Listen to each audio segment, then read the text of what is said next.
우리 이 시간은 말씀 보도록 하겠습니다. 창세기 21장 8절에서 21절입니다.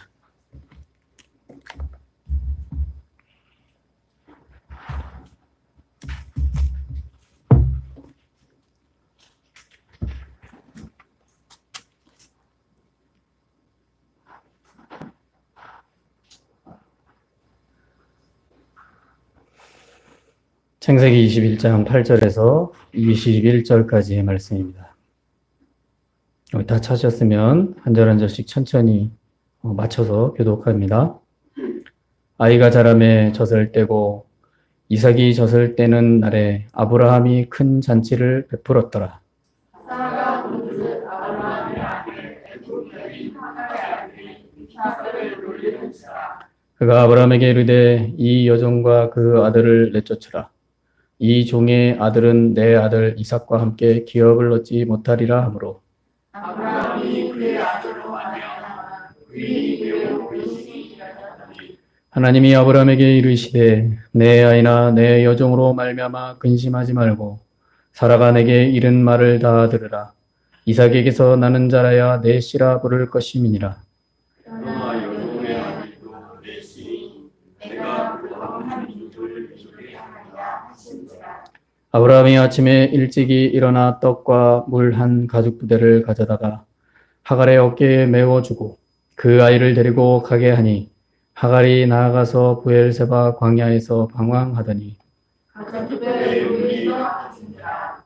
그 자식을 광목한 물 아래에 두고 이르되 아이가 죽는 것을 참아 보지 못하겠다 하고 화살 한 바탕 거리 떨어져 마주 앉아 바라보며 소리내어 우니 하나님이 그 어린아이의 소리를 들으셨으므로 하나님의 사자가 하늘에서부터 하갈을 불러 이르시되 하갈아 무슨 일이냐 두려워하지 말라.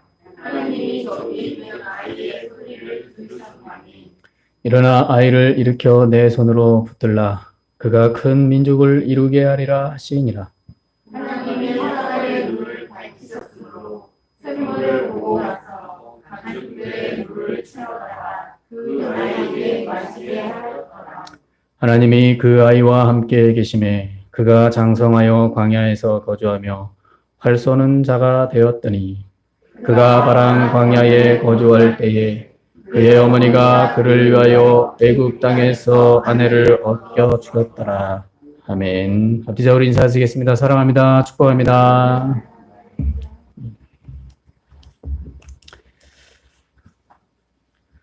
종아가 눈에 안 보이시죠? 예, 종아가 우리 반주자 이종아 청년이 가정 모임을 갔습니다. 그 가정이 굉장히 화목하잖아요. 그래서 여행 갔어요. 그래가지고 같이 여행을 온 가족이 다 간 것 같습니다. 예. 그래서 어저께 못 온다고 문자가 왔습니다. 잊어 마시고요. 예. 오늘은요, 이 자녀를 책임지는 하나님 이라는 제목으로 말씀을 나누도록 하겠습니다. 유럽에서 한국의 인구가 2060년이 되면 이 소멸의 길로 갈 것이다라고 예측하고 있습니다. 예, 그래서 그런 유튜브 방송도 나오고, 예, 우리나라는 별 관심이 없는 것 같은데 해외가 관심이 많아요. 그래서 2060년도가 되면 소멸의 길로 갈 것이다 라고 예측합니다. 그래서 2040년이 되면 우리나라 거리에는 아이들을 찾아보기 힘들 것이다 라고 말을 합니다. 예. 인구가 많은 도심에서 살면 그런 아이가 없음을 그렇게 크게 체념하지는 못합니다. 예. 그런데 이 지방만 가더라도 아이들이 없어요. 예. 자, 이들이 원인을 진단했는데 원인으로는 세 가지를 얘기합니다. 하나는 잘 지켜지지 않는 52시간 근무, 또 과도한 교육비 부담, 그리고 세 번째는 전통적인 남성과 여성의 역할 등을 뽑았습니다. 그래서 우리나라를 그렇게 보더라고요. 자, 이렇게 한국에 인구 소멸 발언이 쏟아지는 이유는 다른 게 아닙니다. 전 세계가 인구 위기에 직면하고 있기 때문입니다. 예.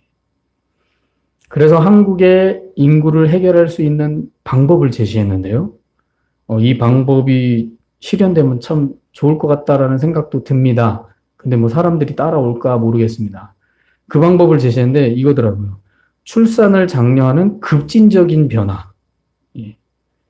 이거를 급진적인 변화만이 한국의 장기적인 회복을 기대할 수 있다고 평가되고 있습니다. 예. 그러니까 여성분들에게 출산하라고 아주 급진적으로 압박을 해야 된다는 거예요. 예. 이게 가능할까요? 저는 불가능할 것 같습니다. 예. 뭐 이스라엘 같은 경우는 여성도 군대를 가잖아요. 근데 여성들이 군대 안 가는 방법이 있습니다. 빨리 결혼해서 아이를 둘 이상 낳으면 돼요. 그래서 생각보다 이스라엘 여성들이 빨리 결혼을 한대요. 그리고 아이를 빨리 낳는대요. 그럼 군대 안 가니까. 그래서 출산율이 높습니다. 거기는. 그런 방법을 우리나라가 쓸 수 있을까요? 예. 그러니까 이게 이제 유럽에서 이렇게 평가를 내립니다. 굉장히 심각한 일입니다. 예. 자, 오늘날 한국 사회를 보시면 뭐 뉴스로 보셔서 아시겠지만 유치원이라든가 학교 또 그 외의 여러 가지 시설들이 요양원으로 바뀌고 있음을 알 수 있습니다. 또한 노인은 늘어나고 아이들을 낳지 않는 현상을 말해주는 사회적 현상이 나타납니다. 예. 심지어 지방에서 젊은이들이 대도시 중심으로 이동을 하고 있고요. 지방에는 아이들을 찾아보기가 힘들어지고 있습니다. 이런 현상은 지방도시 소멸과 인구 감소 현상을 촉발하는 일이 되고 있죠. 이게 현실입니다. 자, 우리가 살고 있는 이 서울 외곽 지역만 보더라도 이 아이들이 없어서 폐교되는 학교가 점점 늘어나고 있다는 것이 피할 수 없는 현실입니다. 작년만 해도 도봉고등학교가 폐교될 위기에 처했고 아마 올해까지 지나면 폐교된 걸로 알고 있습니다. 자, 교회에서도 아이들을 찾아볼 수가 없는 정도로 심각합니다. 예. 제가 예전에 부목사로 섬겼던 신직교회에 지금 아이들이 별로 없습니다. 예. 제가 있었을 때만 해도 20, 30명 됐는데 지금은 10명 이하입니다. 10명 이하. 작년에 제가 내 얘기 들었을 때 3명이라고 들었는데 지금은 어떤지는 모르겠습니다. 자, 이렇게 교회에서도 아이들을 찾아보기가 힘듭니다. 저희 교회도 아이가 없습니다. 예. 아이를 안 낳고 그런 부부가 없죠. 젊은 부부가 없는 게 현실이죠. 이거는 우리 교회만의 상황이 아니라 이 지역에 있는 교회들이 대부분 다 그래요. 예. 이렇게 현대사가 요구하는 이런 것들을 이 소규모 교회는요, 충족을 해줄 수가 없습니다. 예. 심지어 대형교회와 중형교회조차도 점점 악화되어져 가고 있습니다. 이렇게 피할 수 없는 현실을 오늘날 우리는 살고 있다라는 것이죠. 예. 제가 어저께 저희 아버지가 당뇨로 인해서 왼쪽 발이 썩어서 약지발가락이 잘라졌거든요. 그래서 가봤더니 세균으로 인해서 발이 부어가지고 병원에 입원시키고 왔습니다. 상당히 심각하더라고요. 그래서 염증을 제거하고 세균을 없애야 수술을 할 수 있다. 그래서 입원을 시켜드렸어요. 근데 이제 보니까 거동이 거의 안 되고요. 4일 동안 굶어가지고 바짝 마르셨더라고요. 그래서 뭐 예전에 저희 아버지의 모습이 아니더라고요. 그래서 제가 업어봤더니 아주 가볍더라고요. 예. 그냥 아들로서 뭐 어쨌든 마음이 짠했습니다. 예. 마음이 좋진 않았습니다. 그런데 이제 병원에 입원을 시켜드리고 왔는데 입원 환자들이 다 노인들밖에 없어요. 젊은 사람이 없어요. 다 노인이에요. 제가 그냥 병원에 입원만 시키는 게 아니라 그 주변까지 다 살펴봤습니다. 그랬더니 다 노인이에요. 병실마다. 그래서 생각했습니다. 아니, 이 큰 병원이 요양원이네. 이런 생각을 할 정도였습니다. 여러분, 이게 남의 일이 아닙니다. 점점 이렇게 가고 있다는 거죠. 자, 이런 현실 속에서 우리는 가정의 달을 맞이했습니다.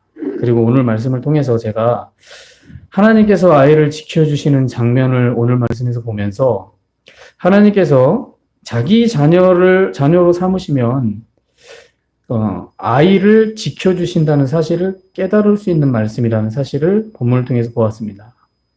자, 본문 말씀에 등장하는 아브라함은 많은 자손을 낳습니다. 성경을 제대로 이렇게 정독하시면서 읽어보셨으면 아브라함이 자손이 얼마나 많은지 알 겁니다. 자, 먼저 낳은 아이는 이 사라의 몸종인 하갈을 통해서 오늘 말씀에 쫓겨난 이스마엘이라는 아들을 낳았고요. 역사적으로 보면 이 이스마엘이라는 아들은 지금의 이 사우디나 이 중동 지역 있죠. 예, 아랍 사람들. 그 사람들이 후손이라고 이야기를 합니다. 그러니까 아랍 인구가 얼마나 많습니까? 예. 그래서 그런 후손이다. 이스마엘의 후손이다라고 얘기합니다. 역사적으로요. 또 사라를 통해서 이삭이라는 자녀를 낳아서 이 아브라함의 정통 약속의 자녀가 되었고요. 또 창세기 25장 1절 2절에 보시면 후초로 또 구두라라는 여인을 아내로 맞았습니다. 예. 이 마지막이에요. 아브라함이 또 아내를 하나 더 맞이해요. 그게 구두라입니다. 자, 이 여자는 창세기 25장 1절 2절에 보면 아브라함이 후초를 맞이하였으니 그의 이름은 구두라라. 그가 시므란과 욕산과 뭇단과 미디안과 이스박과 수아를 낳고 라고 말합니다. 그러니까 아브라함은요, 아내가 3명이었어요. 예. 그리고 어떻게 그게 다처제가 가능하냐라고 생각하실 수 있는데 창세기에는요, 일부 다처제가 됩니다. 그리고 그런 율법이 없는 시대예요. 고대 사회입니다. 예. 이런 것이 문제가 되지 않습니다. 예. 그래서 이렇게 아브라함은 많은 자손을 낳았습니다. 그래서 이 그두라의 자녀들은요, 동쪽으로 많이 갔어요. 그래서 동쪽으로 간 많은 아브라함의 후손들이 많이 있습니다. 자, 이렇게 하나님께서 아브라함을 통해서 많은 자손을 낳게 하셨고, 이 자손들은 세계 열방으로 흩어져 민족을 이루었다라는 사실입니다. 자, 이는 하나님께서 성경을 보시면 아시겠지만 창세기에 보시면 이것을 명령하신 겁니다. 창세기 1장 28절에 보면 하나님이 그들에게 복을 주시며 하나님이 그들에게 이르시되 생육하고 번성하여 땅에 충만하라. 땅을 정복하라. 바다의 물고기와 하늘의 새와 땅에 움직이는 모든 생물을 다스리라 하시니 라고 말하죠. 이 세상을 창조하시면서 자손들에게 이 다윗에게 하는 말이 아담에게 하는 말이 땅을 생육하고 번성하여 땅에 충만하라. 땅을 정복하라. 바다의 물고기와 하늘의 새와 땅에 움직이는 모든 생물을 다스리라. 라고 창세기 1장 28절에서 이렇게 축복을 하셨습니다. 이렇게 창세기 말씀처럼 사람들을 향해 당시 그 아담을 향해 생육하고 번성을 하라고 말씀하셨습니다. 그래서 생육하고 번성하는 건 하나님의 뜻입니다. 예. 그런데 문제는요, 말씀에서처럼 사람이 생육하고 번성을 해야 되는데 생육하고 번성할 수 있는 그 길을 막아놨어요. 누가요? 사람이요. 어떻게 막았냐? 창세기 1장 28절 끝에 보면 땅에 움직이는 모든 생물을 다스려라 라고 말합니다. 예. 즉 세상을 잘 다스려라 라는 거예요. 다시 말해 세상을 잘 다스려야 되는데 잘 다스리는 게 아니라 망가뜨리고 있다라는 겁니다. 예. 그래서 오히려 생육하고 번성하는 일이 문제가 되어버리고 있는 현상이 일어나고 있는 겁니다. 예. 그게 오늘날 시대의 모습이 아닐까라는 생각을 해봅니다. 예. 이러한 피할 수 없는 현실이기에 사람들은 아이를 많이 낳지 않습니다. 그렇죠. 망가지고 있기 때문에 잘 다스려야 되는데 그게 망가지고 있기 때문에 아이를 낳으면 키울 방법이 어려워지는 거예요. 그러니 아이를 안 낳는 거죠. 이게 원인이라는 거죠. 하나님의 뜻은 생육하고 번성해야 돼요. 그럼 생육하고 번성하려면 그만한 환경이 조성이 돼야 돼요. 예. 그냥 아이를 많이 낳는다고 되는 게 아니에요. 환경이 조성이 돼야 돼요. 근데 그 환경을 인간들이 다 파괴하고 있어요. 예. 그래서 아이를 안 낳죠. 그 파괴로 인해서 어떤 현상이 일어납니까? 경제적인 어려움이 와요. 그러면 경제적인 어려움이 오면 말 그대로 사람들의 먹거리 문제가 생기는 건데, 환경에 문제가 생기는 건데, 누가 아이를 낳습니까? 그 아이를 낳아서 어떻게 키웁니까? 경제적으로 어려운데. 이게 다 연결되어 있는 거죠. 문제는 잘 다스려야 되는데 이 세상을 인간이 망치고 있기 때문에 아이를 안 낳는 겁니다. 이렇게 볼 수 있다는 거죠. 성경을 통해서 보면요. 이런 피할 수 없는 현실 때문에 사람들은 아이를 안 낳는다. 그래서 하나만 낳아 잘 키우자. 이런 것이 마치 정답인 것처럼 우리는 여기고 살아갑니다. 그렇다고 해서 또 그걸 아니다라고 말할 수가 없어요. 왜요? 환경이 그렇게 만들어져 있어요. 사람들의 욕망과 욕심 때문에 이렇게 만들어졌어요. 그러나 우리 믿는 사람은 이러한 어려운 시기에도 정말 하나님께서 자기 자녀로 삼으신 자녀를 축복하신다라는 사실을 알아야 됩니다. 아이를 많이 낳느냐 적게 낳느냐가 문제가 아니라 하나님은 당신의 자녀를 축복하신다라는 사실입니다. 자, 말씀해 보시면 아브라함은 하갈을 통해 이스마엘이라는 아들을 먼저 낳았습니다. 자, 이는 참으로 아브라함에게 있어서 기쁜 일입니다. 왜냐하면 자녀가 없었던 아브라함에게 있어서는 감사하고 기쁜 일이기 때문입니다. 그리고 더 나아가서 하갈을 통해 이스마엘을 낳은 것은 본처인 사라의 뜻이기도 했기 때문에 아브라함은 기쁨이 충만했습니다. 그러나 사라가 정말 늦게서야 하나님의 약속대로 약속의 자녀인 이삭을 낳게 되자 상황이 완전히 뒤바뀌어 버렸습니다. 왜냐하면 본의 아니게 이 아브라함의 약속의 자녀에 대한 주도권 싸움이 벌어졌기 때문입니다. 9절 10절에 보시면 이렇게 말합니다. 사라가 본즉 아브라함의 아들 애굽의 여인 하갈의 아들이 이삭을 놀리는지라 그가 아브라함에게 이르되 이 여종과 그 아들을 내쫓으라. 이 여종의 아들은 내 아들 이삭과 함께 기업을 얻지 못하리라 하므로. 자, 이 장면을 보면 사라의 입장에서 보면 사라가 기분이 상한 거죠. 3년 정도 하면 아이가 젖을 때거든요. 젖대고서 잔치를 벌이는데 이스마엘이 이삭을 놀리고 있는 거예요. 근데 이스마엘이 아기가 있어서 이삭을 놀렸을까요? 아니거든요. 동생으로서 장난치는 걸 겁니다. 근데 사라의 눈에는 그게 놀리는 걸로 보이는 거죠. 기분이 상한 거예요. 그러면서 순간 사라는 질투가 시작되기 시작한 겁니다. 그래서 결정적인 것은 약속의 자녀가 누가 되어야 하는지에 대한 주도권 싸움이라고 할 수 있습니다. 그래서 사라는 느낀 거죠. 아, 저 아이가 크면 이삭에게 있어서 문제가 되겠구나. 그래서 사라는 쫓아내버리라고 말하는 겁니다. 하나님의 약속은 사라를 통해서만 아브라함의 자손을 약속하셨습니다. 그렇기 때문에 약속의 자녀로서는 이삭이 정통성을 가집니다. 왜요? 하나님이 사라를 통해서만 낳은 아들이 약속의 자녀라고 선언하셨기 때문이에요. 자, 이러한 문제로 인해서 아브라함은 자기 자손에 대한 고민을 안 할 수가 없는 것이죠.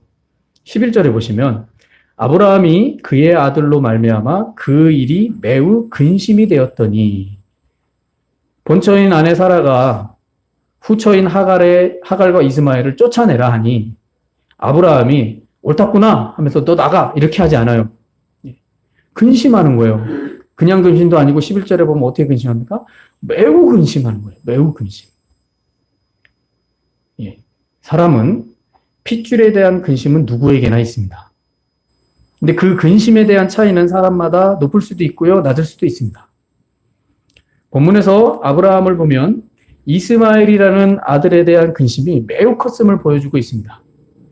자, 이는 아브라함이 이스마엘에 대한 애정이 컸다는 것을 말해줍니다. 그러니까 매우 근심했다라는 건 이스마엘에 대한 애정이 아브라함이 매우 컸다라는 거예요. 그러니까 본처인 아내가 얘기해도 근심을 할 수밖에 없는 거죠. 그런데요, 하나님은 아브라함에게 말씀하시면서 분명하게 이삭만이 약속의 자녀라고 꼭 찍으십니다. 이삭만이. 그런데 그렇게 말로 끝나는 게 아니라 이스마엘도 아브라함의 자손으로 인정하십니다. 그러면서 축복하시는 장면을 12절, 13절에서 볼 수 있습니다. 12절, 13절을 보시면 하나님이 아브라함에게 이르시되 내 아이나 내 여종으로 말미암아 근심하지 말고 사라가 내게 이른 말을 다 들으라.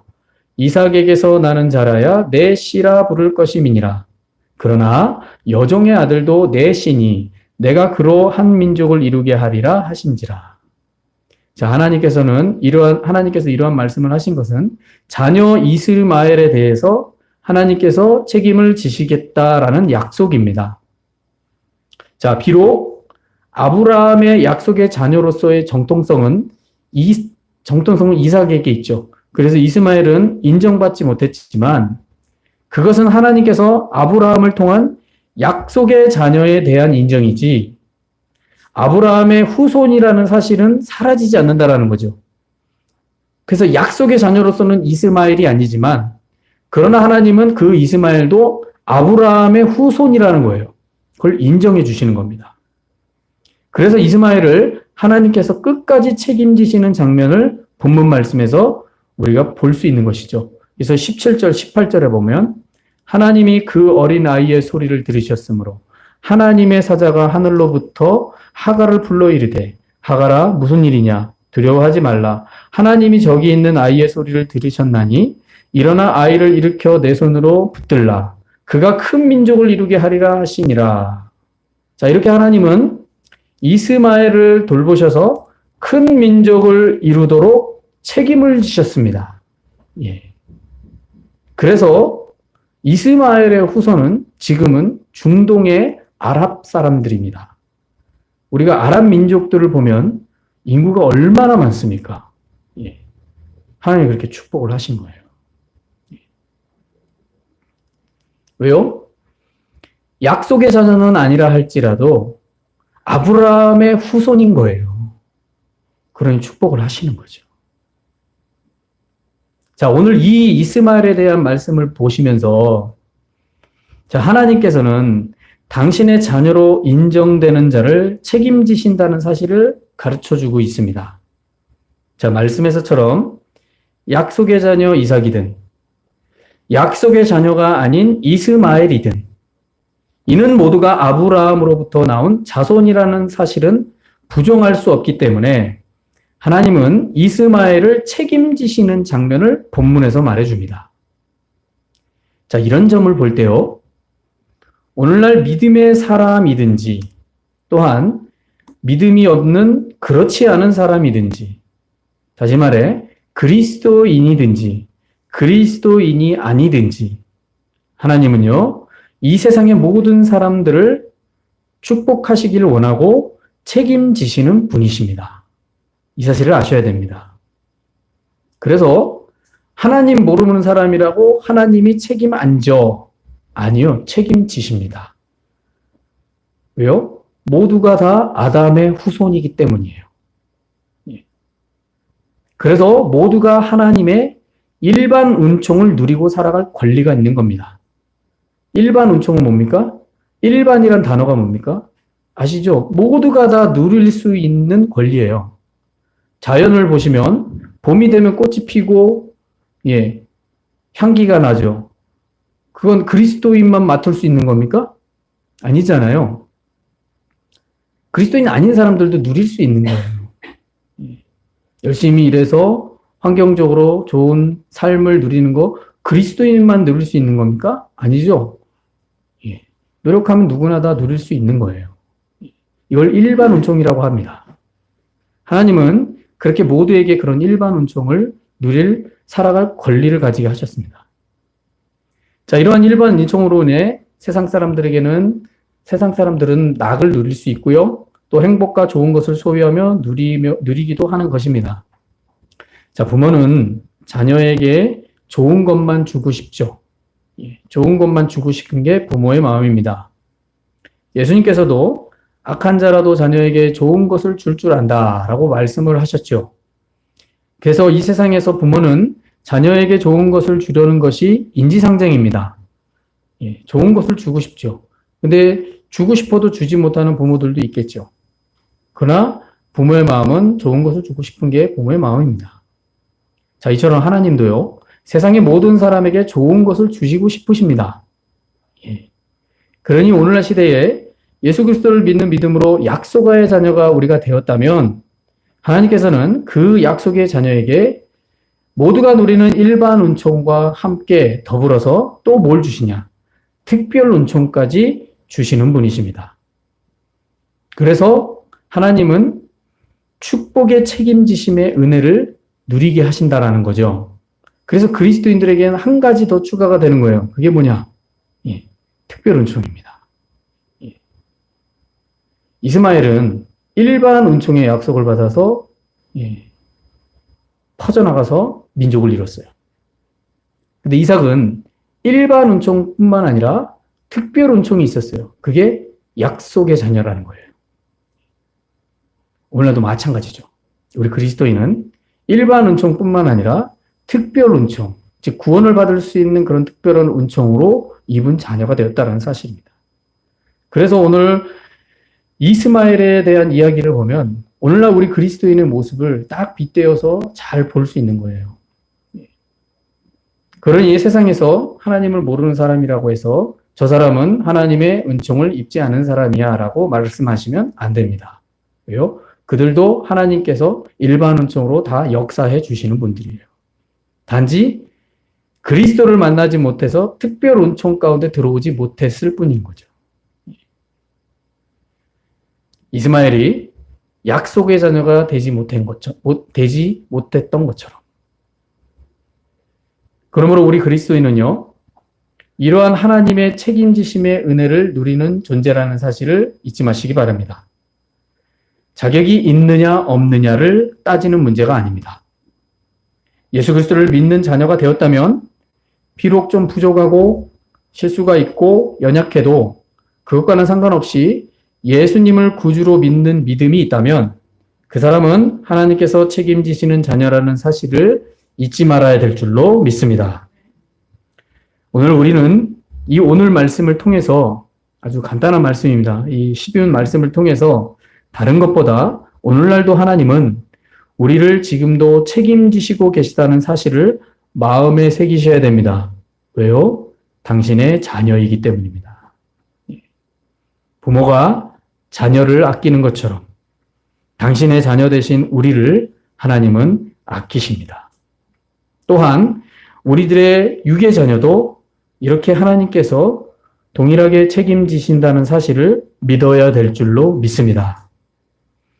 자, 이렇게 자녀를 책임지시는 하나님을 삶 속에서 경험하고 만나서 정말 앞으로의 우리의 믿음 생활이 정말 복된 믿음의 길이 되는 또 이 가정의 달 5월달을 맞이하여 내가 하나님의 자녀로서 하나님께서 책임지시는구나 라는 사실을 깨닫고 그런 자녀로서 하나님의 은총을 누리며 살아가는 저와 여러분 되시길 예수님의 이름으로 축원합니다. 기도하시겠습니다.